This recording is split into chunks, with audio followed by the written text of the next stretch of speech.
अस्सलाम वालेकुम नाज़रीन, उम्मीद करती हूँ कि आप सब लोग खैरियत से होंगे। कुखान रिव्यूज़ में आप सबको खुश आमदीद। तो नाज़रीन, ड्रामा सीरियल तुम बिन कैसे जिएंगे आने वाले एपिसोड में आप देखेंगे कि ज़ारा बहुत परेशान होती है कि आखिरकार उसने अपना बच्चा भी खो दिया। वो रो रही होती है, इतने में साथ की कॉल उसे आ जाते। साथ कहता है कि तुम क्यों परेशान होती हो, तुम्हारा दोस्त तो भी तुम्हारे साथ है। वो कहती है कि साथ मैं थक गई हूँ, मैं वापस आना चाहती हूँ अब अपने घर में। वो कहता है कि तुम्हें किसने मना किया है, तुम जब चाहो, ये तुम्हारा घर है, तुम आ सकती हो।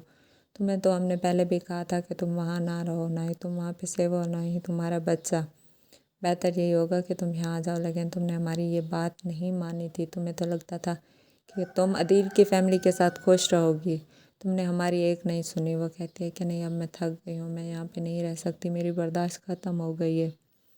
अब मैं कोई और इम्तिहान देने के काबिल नहीं हूँ और ना ही मुझ में हिम्मत है। मैं खुद ज़िंदगी से लड़ते लड़ते थक गई हूँ। वो कहता है कि तुम जब चाहो तुम अपने घर आ सकती हो, मैं खुद अंकल से बात करूँगा, वो तुम्हें ले आए। वो कहती है कि आपको किसी से बात करने की ज़रूरत नहीं है, मैं खुद ये घर छोड़ के खुद आना चाहती हूँ और मैं खुद अपनी मर्ज़ी से आ जाऊँगी, आप किसी को परेशान ना करें। तो वो कहता है कि हाँ, लेकिन मैं परेशान हूँ, तुम जल्द से जल्द इस घर में वापस आ गई हो, क्योंकि तुम्हारी खुशियाँ इसी घर में ही हैं। वो लोग तो सिर्फ़ और सिर्फ तुम्हें तकलीफ़ देना चाहते हैं। तो वो कहते हैं कि हाँ, मैं अब इस घर में मज़ीद नहीं रह सकती। माई ने मेरे साथ जो भी किया अच्छा नहीं किया। पहले तो किस्मत का खेल देखे, अल्लाह ताला ने मुझे और अदील को अलग कर दिया, फिर भी मैंने सब्र किया, लेकिन अब मुझ में बर्दाश्त नहीं है, अब मैं वापस आ ही जाऊंगी।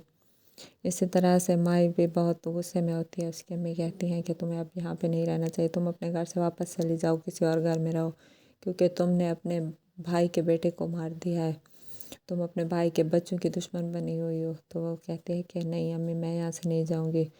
वो कहती है कि क्या तुम पागल हो गई हो? तो वो कहती है हाँ, मैं पागल हो गई हूँ, आप लोगों ने ज़ारा की खातिर मुझे से घर से निकालने का फ़ैसला किया है, उस ज़ारा की खातिर जिसकी आप पहले भी दुश्मन थे। तो वो कहती है कि मैं पहले उसकी दुश्मन थी, लेकिन अब मुझे अंदाज़ा हो गया है कि वो हमारे घर की खुशियाँ चाहती है, तुम क्यों बात बात पे गुस्सा हो जाती हो। उसने हमारी खुशियों की खातिर अपनी सारी खुशियाँ कुर्बान कर दी। उसने यहाँ पे रहने का फ़ैसला कर लिया, क्योंकि हम लोगों ने उसके साथ कभी भी अच्छा नहीं किया, फिर भी उसने फ़ैसला कर लिया कि वो यहाँ पर ही रहेगी, लेकिन आप लोगों ने अच्छा नहीं किया उसके साथ, और अब बेहतर ये होगा कि तुम खामोश रहो। उसके बाबा कहते हैं कि तुम यहाँ पे नहीं रह सकती, बेहतर ये होगा कि तुम यहाँ से चली जाओ। वो कहती है कि मैं ये घर छोड़कर कभी नहीं जाऊँगी, ये मेरा भी घर है। उसके बाबा कहते हैं ये तुम्हारा घर था, लेकिन अब नहीं है, तुमने अपने भाई की आखिरी निशानी को ख़त्म कर दिया है और अब हम तुम्हें माफ़ नहीं कर सकते। वो कहती है कि बाबा मैंने कुछ नहीं किया, इसने जानबूझ के खुद ऐसा किया है। वो कहते हैं कि तुम्हें ऐसी बात नहीं करनी चाहिए। वो कहती है पहले तो इसने भाई से शादी ज़बरदस्ती की थी, भाई से शादी नहीं करना चाहते थे। वो कहते हैं कि ऐसी बात नहीं है, वो इससे शादी करना चाहता था और इसी से ही मोहब्बत करता था, तुम गलत समझ रही हो। वो कहते हैं कि नहीं, इसने हमारे भाई को हमसे अलग कर लिया था और अब ये हमारी खुशियों की दुश्मन बनी हुई है, ये हम सबको अलग करना चाहती है, इसी की वजह से मेरा रिश्ता ख़त्म हुआ है। उसके पापा कहते हैं तुम ये बात भूल क्यों नहीं जाती, तुम्हारा रिश्ता सिर्फ़ और सिर्फ तुम्हारे झूठ की वजह से ख़त्म हुआ है।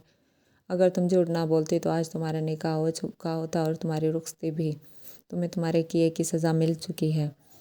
तो वह कहते हैं कि नहीं, मैंने इसके बच्चे को नहीं मारा, इसने खुद अपने बच्चे की जान ली है, क्योंकि ये चाहती थी कि अगर इसका बच्चा रहेगा तो इसे यहाँ पे रहना पड़ेगा, जब इसका बच्चा ही नहीं रहेगा तो ये यहाँ से चली जाएगी अपनी माँ के घर। तो वह कहते हैं कि तुम्हें ऐसी बात नहीं करनी चाहिए। वो अगर उसे जाना होता तो वह दिल की डेथ के बाद यहाँ से चली जाती, लेकिन वो हमारे घर पे ही रही है। तो वह कहते हैं कि नहीं बाबा, मेरा कसूर नहीं है, ये खुद यहाँ पे नहीं रहना चाहती। तो नाजरीन, ये सब आप देखेंगे आने वाले एपिसोड में। और अगर अभी तक आपने मेरे चैनल को लाइक और सब्सक्राइब नहीं किया तो कर दें, ताकि तमाम मज़ीद आने वाली वीडियोज़ आप देख सकें। तब तक के लिए अल्लाह हाफ़िज़।